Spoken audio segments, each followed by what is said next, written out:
On a cold winter afternoon in Toronto, Sarah limped carefully across the icy sidewalk. Her crutch wobbled, the rubber tip nearly worn out, and the wood frame loose at the joint. She had been using the same old crutch for almost 2 years since a car accident left her with a permanent limp. Money was tight. Between paying rent for her small apartment and working part-time at a bookstore, she had nothing left for repairs. That day, as she made her way to the bus stop, the crutch gave a sudden crack. She stumbled, nearly falling, when a stranger caught her by the arm. It was Daniel, a man in his late 50s with calloused hands and kind eyes. He owned a small, dusty repair shop at the corner, half hardware store, half workshop. Sarah felt embarrassed as she stood there holding the broken crutch. She whispered, almost ashamed, "I don't know how I'm going to fix this. I can't afford a new one." Daniel looked at her for a moment, then smiled gently. "Come inside, let me take a look." Inside his shop, the air smelled of wood, paint, and metal. Sarah sat quietly on a stool, watching him examine the crutch with careful hands, as if it were the most important object in the world. He didn't ask about her money or her situation. He simply worked. He tightened the bolts, replaced the tip with a spare one he had kept in a drawer, and reinforced the wood with a smooth polish. For nearly an hour, Sarah sat in silence, listening to the sound of tools clicking, the hum of the heater, and her own thoughts swirling. When he finally handed the crutch back to her, it looked almost new. Strong, stable, reliable. Sarah's eyes watered as she stood up, testing it. For the first time in months, she didn't feel the wobble, the insecurity. She reached into her pocket, pulling out the few coins she had, but Daniel shook his head firmly. "No charge," he said softly. "Some things are more important than money." Sarah's throat tightened. She whispered, "Thank you. I don't know how to repay you." He smiled again, brushing off her words. "Just take care of yourself. That's enough." Days turned into weeks. Sarah returned to her routine, walking with confidence on her repaired crutch. But she couldn't forget his kindness. She had seen enough in life to know how rare it was to find someone who gave without expecting anything back.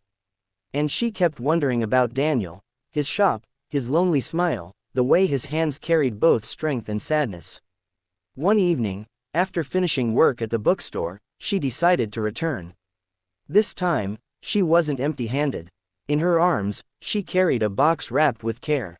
Daniel was surprised to see her. "Back so soon. Did the crutch give you trouble again?" He joked lightly. She shook her head, smiling. "No, you fixed it perfectly. But you didn't let me thank you properly."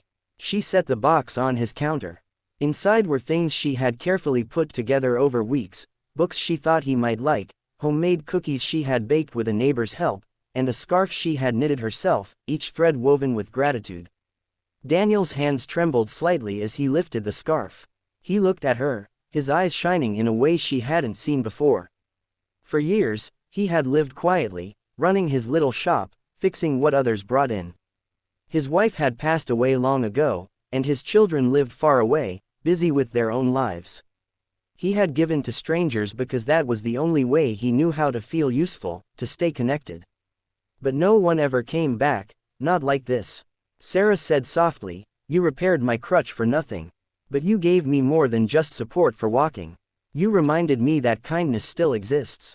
And I wanted to return with everything I could." The shop felt warmer in that moment. Daniel laughed gently, wiping at his eyes. "You've given me more than I ever expected," he said. "Maybe we both needed this." From then on, Sarah visited often.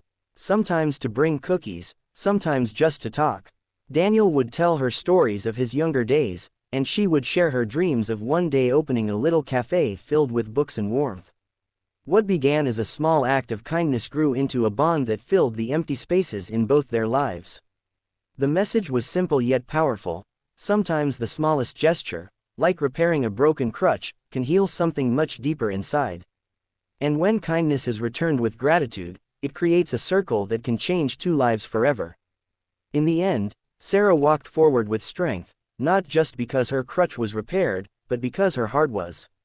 And Daniel, who once thought he had nothing left to give, found himself surrounded by the very thing he had been giving all along: love, connection, and purpose. Would you like me to make this story slightly longer and paced so it naturally fits a 4-minute narration script, with pauses and emotional emphasis written in, so it feels more like a spoken story for YouTube?